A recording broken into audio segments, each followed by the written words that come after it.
Lettre du Père Noël par Tolkien dans une édition préparée par Bailly Tolkien chez Christian Bourgeois. Maison de la Falaise, Pôle Nord, Noël 1937. Mes chers Christopher et Priscilla et autres amis à Oxford, nous y revoilà. Bien sûr que je suis toujours là quand je ne voyage pas, mais vous voyez ce que je veux dire. De nouveau Noël.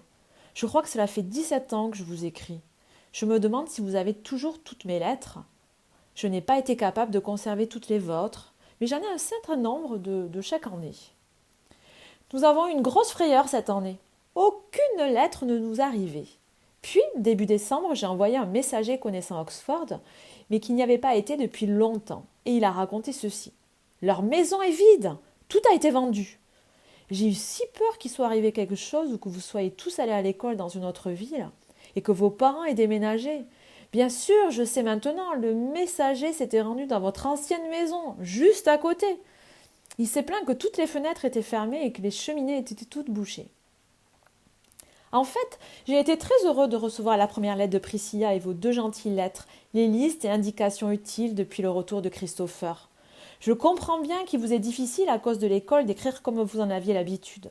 Et bien entendu, j'ai toujours chaque année de nouveaux enfants sur mes listes en sorte que je suis toujours aussi occupée. Dites à votre père que je suis désolée pour ses yeux et sa gorge. Une fois, j'ai eu moi aussi très mal aux yeux, un aveuglement dû à la réverbération du soleil sur la neige. Mais ça, c'est arrangé. J'espère que Priscilla, votre mère et tout le monde sera en bonne forme le 25 décembre. Je suis vraiment désolée de ne pas avoir eu le temps de vous faire de dessin cette année. Je me suis blessé une main à déplacer de lourds bois dans les caves en novembre et j'ai été obligée de commencer mes lettres plus tard que d'habitude, ma main se fatiguant très vite. Mais Hilberès, un elfe très intelligent que j'ai pris comme secrétaire il n'y a pas très longtemps, se révèle excellent. Il peut écrire maintenant avec plusieurs alphabets, arctique, latin, qui est l'alphabet ordinaire que vous employez, grec, russe, runique et bien sûr elfique. Son écriture est un peu mince et penchée, il a de toutes petites mains, et je trouve son coup de crayon un peu patte de mouche. Il refuse d'utiliser de la peinture, il dit qu'il est secrétaire et qu'en cette qualité, il n'utilise que de l'encre et un crayon. Il va terminer cette lettre pour moi car je dois en rédiger d'autres. Je vous envoie à présent 1000 baisers et espère ardemment avoir sélectionné les plus beaux cadeaux dans vos listes de suggestions. J'allais vous envoyer des Bilbo Hobbit, j'en envoie d'énormes quantités, de la 10e édition pour la plupart, que j'ai commandé il y a quelques jours. Mais j'ai pensé que vous en auriez beaucoup, donc je vous fais parvenir un autre conte fait d'Oxford. 1000 et 1000 affectueuses pensées, le Père Noël. Chers enfants, je suis Hilberès, je vous ai déjà écrit dans le passé. Je termine cette lettre à la place du Père Noël. Vous direz quelque chose sur mes dessins, j'en suis sûre. L'ours polaire Valkotuka et Pacu sont toujours paresseux après Noël, ou plutôt après la fête de Noël. Père Noël a sonné pour avoir son petit déjeuner, mais en vain, encore un jour où, comme d'habitude, l'ours polaire était en retard. Pas vrai. Paxu, lui, a jeté une éponge pleine d'eau glacée au visage. L'ours polaire l'a poursuivi tout autour de la maison et du jardin et lui a finalement pardonné parce qu'il n'avait pas attrapé Paxu et qu'il était venu un appétit énorme. Nous avons eu un temps terrible à la fin de l'hiver et avons même eu de la pluie. Nous n'avons pas pu sortir pendant des jours. J'ai dessiné l'ours polaire et ses neveux quand ils se sont aventurés dehors. Paxu et Vakotuka ne sont jamais rentrés chez eux. Ils sont si bien ici qu'ils ont supplié de pouvoir rester. Il a fait beaucoup trop chaud au pôle Nord cette année. Un vaste lac s'est formé au pied de la falaise et a isolé le pôle Nord sur une île. J'ai dessiné une vue côté sud en sorte que la falaise se trouve à l'opposé. C'était à peu près le milieu de l'été, l'ours du pôle Nord, ses neveux et bon nombre d'oursons polaires allaient s'y baigner. Ainsi que les phoques. L'ours du pôle Nord a essayé de manœuvrer à la rame en canot ou en canoë, mais il est tombé si souvent que les phoques ont cru qu'il aimait ça et se mettaient sans arrêt sous l'embarcation pour la retourner. Cela a vraiment contrarié. L'amusement n'a pas duré longtemps d'ailleurs, car l'eau a gelé de nouveau au début du mois. Puis nous avons commencé à réfléchir à ce Noël. Dans mon dessin, Père Noël est en train de classer les listes et m'en donne un tas spécial. Vous êtes dedans, bien sûr. L'ours du pôle Nord prétend toujours tout organiser. C'est pourquoi il gesticule, mais en fait, j'écoute Père Noël et je le salue lui, et pas l'ours du pôle Nord. Vulgaire petit coursier! Nous avons fait un super feu de joie et avons lancé des feux d'artifice pour célébrer la venue de l'hiver et le commencement des vrais préparatifs.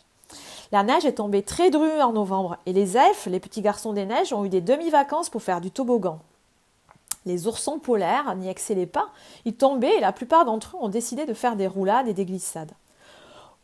Aujourd'hui, mais c'est la meilleure partie, je venais de terminer mon dessin, sinon je l'aurais fait autrement. Et mieux, certainement. L'ours polaire a été autorisé à décorer un grand arbre dans le jardin, tout seul juché sur une échelle. Soudain, nous avons entendu des bruits terribles, perçants et grondants.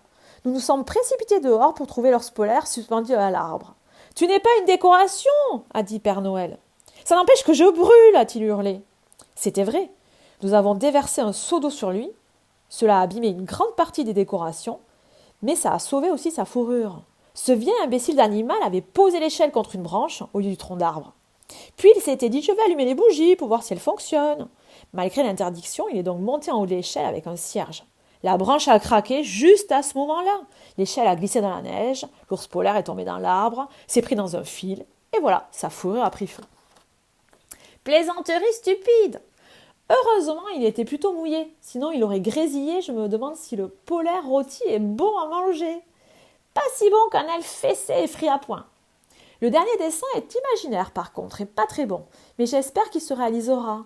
Ce sera le cas si Ours Polaire se tient bien. J'espère que vous parviendrez à lire mon écriture. Je m'efforce d'écrire comme le cher vieux Père Noël, sans les tremblements bien sûr. Mais je ne veux pas faire aussi bien, j'écris mieux l'elfique. En voilà un exemple, mais Père Noël dit que même ceci est encore écrit en pâte de mouche et que vous ne pourrez jamais le lire. Affectueuse pensée, Ilberès. Un gros câlin et beaucoup d'affectueux baisers. D'énormes merci pour les lettres. Je n'en reçois pas beaucoup, bien que je travaille si dur. Je m'entraîne à la nouvelle écriture avec un joli stylo gras, plus rapide que l'Arctique. Je l'ai inventé. Iberès est vérifiant. Comment vont les bingos? Un joyeux Noël, l'ours du Père Noir.